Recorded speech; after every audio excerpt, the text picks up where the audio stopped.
Hello students, पिछली classes में हमने वाच्य और कारक दोनों टॉपिक पढ़ लिए हैं और आई होप कि आपको समझ में आ गए होंगे और आपने फिर कॉपी में भी वर्क कर लिया होगा।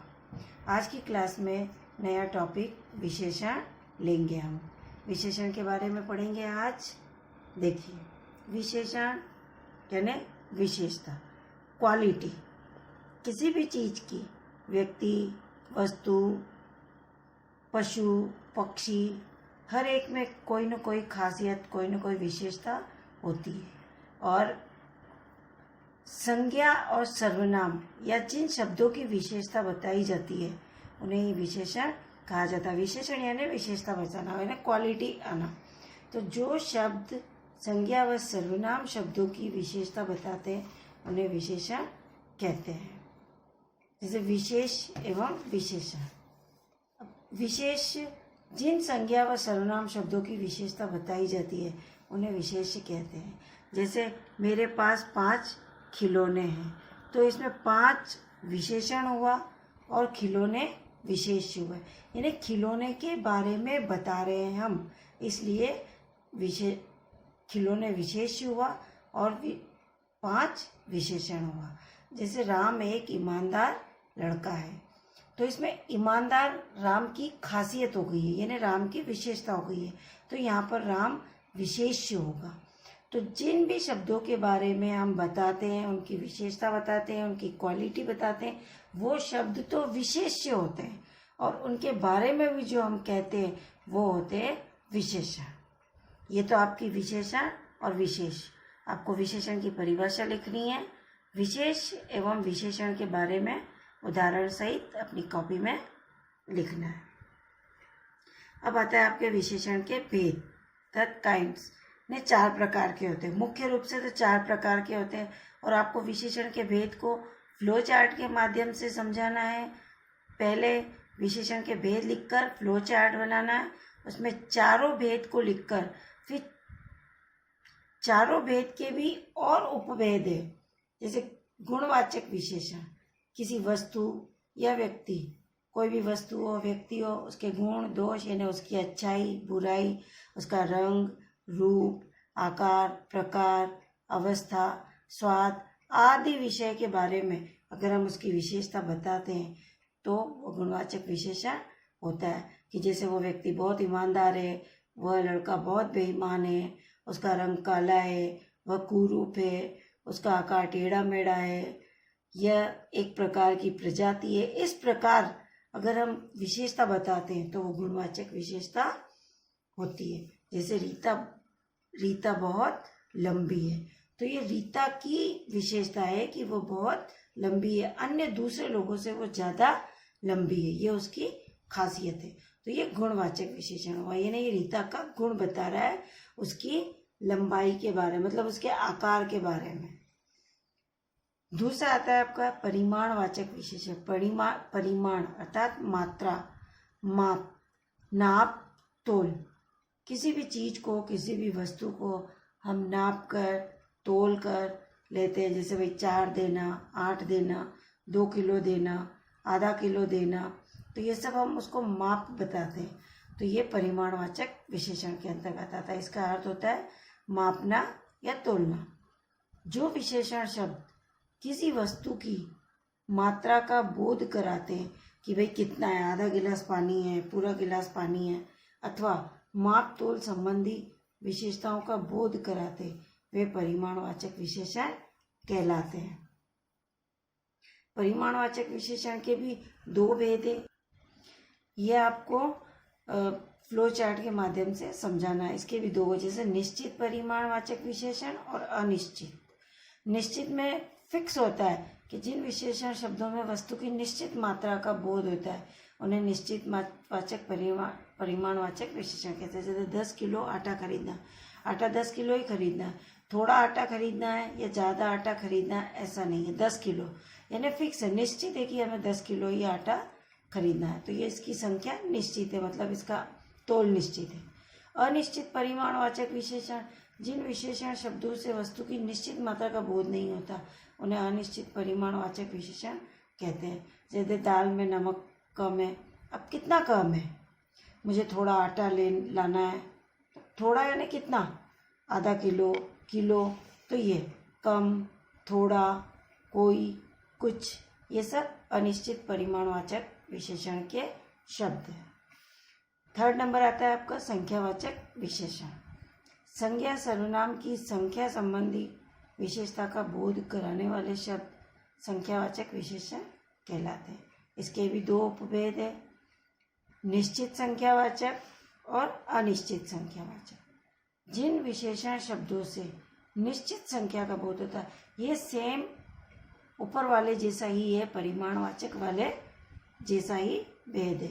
इसमें भी वही होता है, उन्हें निश्चितवाचक संख्यावाचक विशेषण कहते हैं। जैसे कक्षा में 10 बच्चे, फिक्स है, निश्चित है कि 10 है।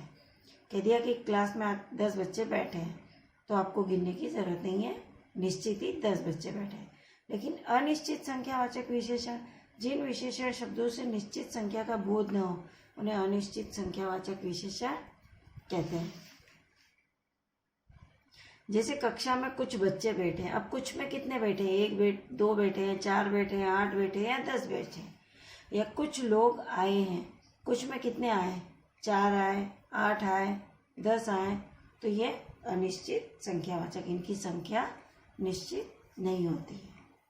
यह अनिश्चित संख्यावाचक विशेषण है।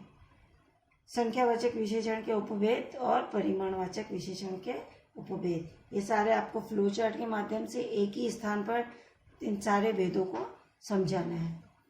संकेतवाचक सार्वनामिक विशेषण, संकेतवाचक विशेषण को सार्वनामिक विशेषण भी कहते, दोनों का मतलब एक ही होता है।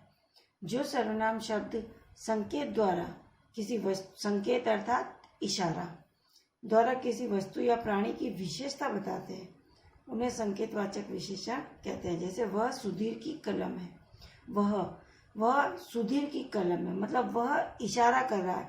जैसे यह रमेश का घर है, तो हम जब बताते हैं तो इशारा करके बताते हैं कि यह रमेश की गाड़ी है, वह रमेश का घर है, वह रमेश के पापा है, इस तरह से। तो वह संकेतवाचक विशेषण होता है। वह सुधीर की कलम है, यह संकेतवाचक विशेषण है।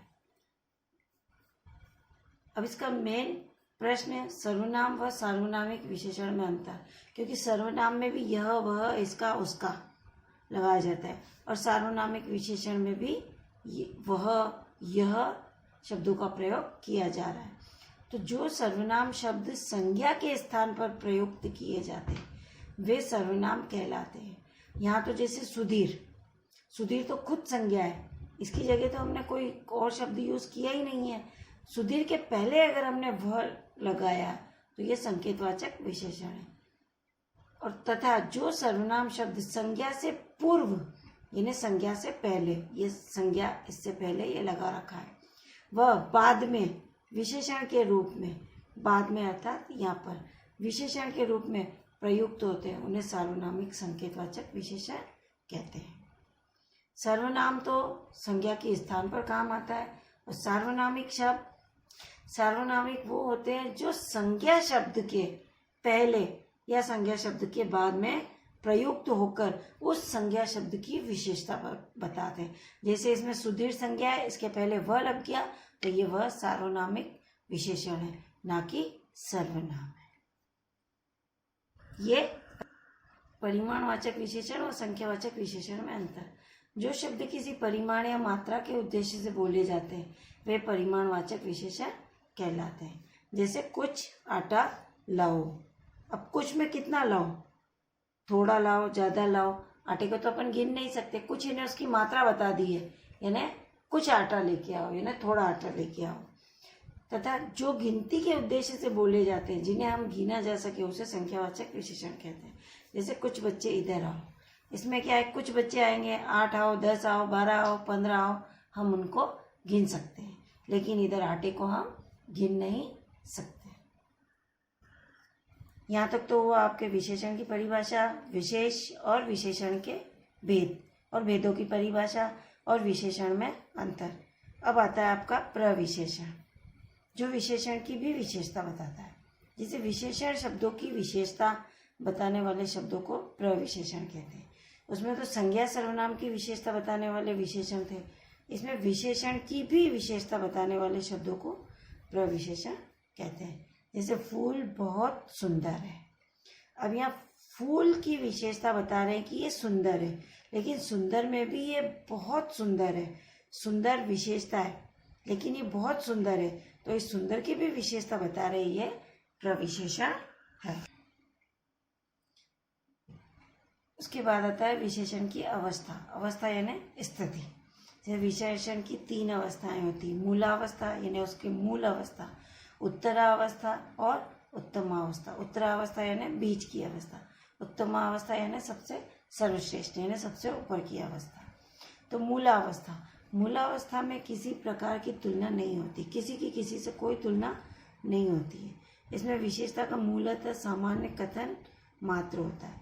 रमा एक सुंदर लड़की है, इसमें रमा की किसी से कोई तुलना नहीं हो रही है, रमा सुंदर है, बस उसकी विशेषता बताई जा रही है कि वो सुंदर लड़की है, ये उसकी मूल अवस्था है।